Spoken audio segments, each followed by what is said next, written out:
नई excise policy को जिसमें हजारों करोड़ों रुपए का भ्रष्टाचार दिल्ली सरकार के द्वारा हुआ था, वो सब बातें अब सामने आ चुकी हैं।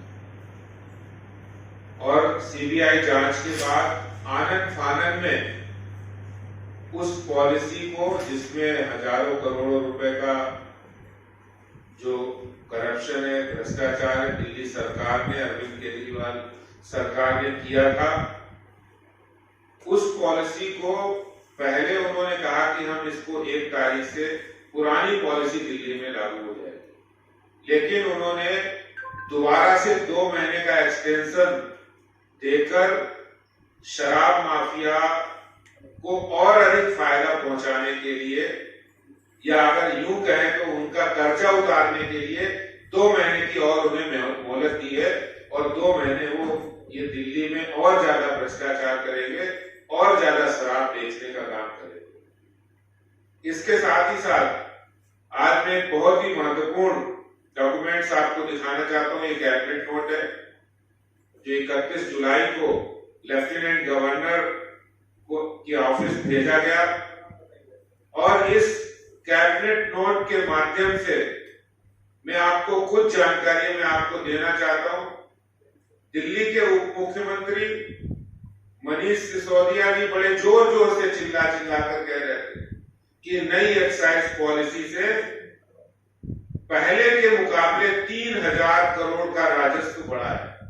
30 जुलाई को इन्होंने प्रेस कॉन्फ्रेंस किया था बाकायदा, और कह रहे थे कि 3000 करोड़ का राजस्व शराब की बिक्री से बढ़ा है। ये नई एक्साइज पॉलिसी से दिल्ली सरकार को फायदा हुआ है। दिल्ली के खजाने में 3000 करोड़ रुपए ज्यादा हुए। लेकिन इन्हीं की सरकार का ये कैबिनेट नोट है 31 जुलाई का, और वो सच्चाई सामने आ रही है। इसमें इस कैबिनेट नोट में साफ लिखा है, दिल्ली सरकार 2019-20 में जो रेवेन्यू का अनुमान 8,911 करोड़ रुपए लगाया था, लेकिन 2019-20 में वास्तविकता में 7,039 करोड़ ही रेवेन्यू मिल पाया। और नई आबकारी नीति आने के बाद लगाया था कि ये 3,000 करोड़ रुपए का इन्होंने जो कहा, लेकिन वास्तव में ये गिरकर 6,720 करोड़ रह गया, जो कि 37% जो इन्होंने एस्टीमेट किया था उसमें 37% की भारी कमी। ये रेवेन्यू लॉस, ये देखिए कैबिनेट नोट है, इसमें बाकायदा लिखा है, reverse licence fees for the purpose of tender arrived at by adding escalation of 10% to the aggregate average revenue in normal year 2019-20 was rupees 7,039 crore, against which is the successful bidders quoted a total tendered license fees of rupees 8,900 crore. इसमें साफ लिखा था total revenue realisation for the year 2021-22 was 6,720 crore. Excise revenue इसकी detail दिया है, after current fiscal of 1,485 crore was realized, which is 37.51% below the budget estimate for the current fiscal 2022-23। यानी हर बार झूठ। आप दिल्ली के उप मुख्यमंत्री हैं, 30 जुलाई को प्रेस कॉन्फ्रेंस करते हैं मनीष सिसोदिया, कह रहे 3,000 करोड़ रुपए का रेवेन्यू फायदा हुआ। और ये किसका है? ये कैबिनेट नोट किसका है? ये दिल्ली सरकार का है, government of national capital territory of Delhi. ये दिल्ली सरकार का ही कैबिनेट नोट है जो एलजी साहब को भेज रहे हैं। यानी जनता को, प्रेस को आप झूठ बता रहे, गुमराह कर रहे हैं। ये सच्चाई सामने आ चुकी है कि कितनी झूठी सरकार है ये, कि अपनी बात को कहने के लिए झूठ बोल देते हैं, और कोई मामूली व्यक्ति झूठ नहीं बोल रहा है। अगर ये कहे आम आदमी पार्टी का प्रवक्ता झूठ बोल रहा है, वो भी नहीं बोलना चाहिए, लेकिन ये दिल्ली के उप मुख्यमंत्री झूठ बोल रहे हैं। और इसी तरह से दिल्ली सरकार के जो 2019 में 1872 करोड़ रुपए का राजस्व घाटा हुआ था, यानी अनुमानित जो एस्टिमेट किया था उससे 1872 करोड़ रुपए का घाटा हुआ था। 2021-20 में ये एस्टिमेटेड जो इन्होंने प्रॉफिट सोचा था उसमें 2191 करोड़ रुपए का घाटा हुआ। यानी जो इन्होंने शराब की नई नीति बनाई जिसमें दिल्ली के उप मुख्यमंत्री कह रहे 3000 करोड़ रुपए का फायदा हुआ, वो नुकसान में चला गया। सिर्फ और सिर्फ आम आदमी पार्टी का फायदा हुआ होगा, उनके रेवेन्यू का, पर्सनल रेवेन्यू का फायदा हुआ होगा। दिल्ली की जनता का कोई भला नहीं हुआ, दिल्ली के खजाने में कोई पैसे की बढ़ोतरी नहीं हुई। इनकी इस खराब शराब पॉलिसी के कारण से 14 जो होलसेल व्यापारी थे, 4 ने तो हाथ ही खड़े कर दिए थे और अपना लाइसेंस ही उन्होंने दिल्ली सरकार को लौटा दिया था। ये वास्तव में ये वो दावा है।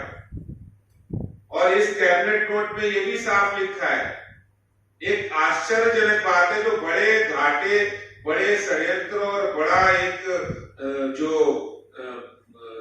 एक पॉलिसी के अंदर पॉलिसी पैरालाइज है जिसमें एक बड़ा भ्रष्टाचार सामने आएगा। वो क्या है? मनीष सिसोदिया, इस कैबिनेट नोट में ये कहा गया है कि विस्की और वाइन बियर सबकी बिक्री बढ़ी है लेकिन लॉस हुआ है। इसका सीधा अर्थ है कि आपने शराब माफिया को आउट ऑफ वे जाके उनको फायदा किया है। वाइन और विस्की सबकी बिक्री बढ़ना यानी एक्साइज खाना चाहिए, लेकिन एक्साइज नहीं आया।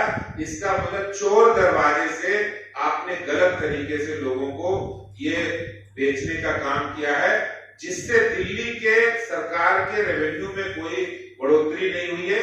हाँ, शराब माफिया के रेवेन्यू में बढ़ोतरी हुई, दिल्ली की आम आदमी पार्टी के रेवेन्यू में बढ़ोतरी हुई है, आम आदमी पार्टी के नेताओं के रेवेन्यू में बढ़ोतरी हुई है, लेकिन दिल्ली की जनता का कोई फायदा नहीं हुआ है। ये असलियत बताने के लिए मैं आपके बीच आया हूँ। बहुत बहुत धन्यवाद। गुप्ता के नेतृत्व में दिल्ली के मुख्यमंत्री अरविंद केजरीवाल के घर के बाहर धरना भी लगाया और हम सभी विधायक दिल्ली के मुख्यमंत्री को ज्ञापन देना चाहते थे।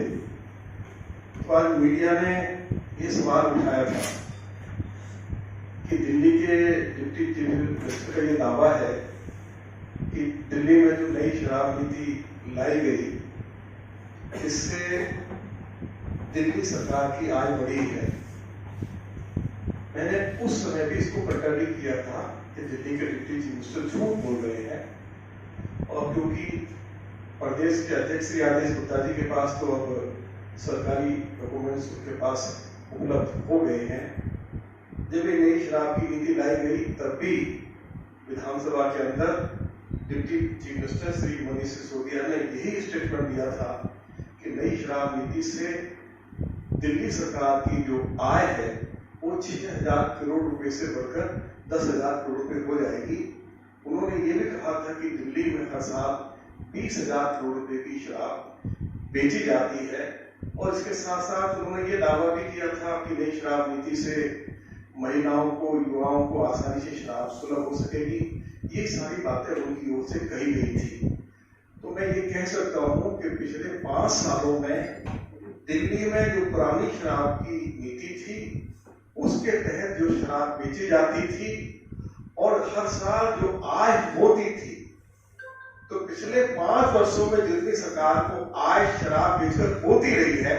इस नई शराब नीति के लागू होने के बाद यदि आप पिछले 5 साल का रिकॉर्ड आप दिल्ली सरकार से मांगोगे तो पिछले 5 सालों में सबसे कम आय इस नई शराब नीति के लागू होने के बाद हुई है। शराब की बिक्री ज्यादा हुई है, आय घट गई है, तो ये अपने आप में एक बड़ा भारी स्कैंडल है। इसकी जांच भी अब सीबीआई करेगी। दूध का दूध पानी का पानी हो जाएगा। जब ये शराब नीति लागू की थी, हमने तब भी कहा था कि इस शराब नीति को वापस ले लीजिए, इसमें हजारों करोड़ रुपए का घोटाला हुआ है। लेकिन उस समय दिल्ली की सरकार ने हमारी बात को मानना उचित नहीं समझा। अब सारी बातें आप लोगों के सामने आ रही हैं। मैं इतना ही कहना चाहता था। बहुत बहुत धन्यवाद।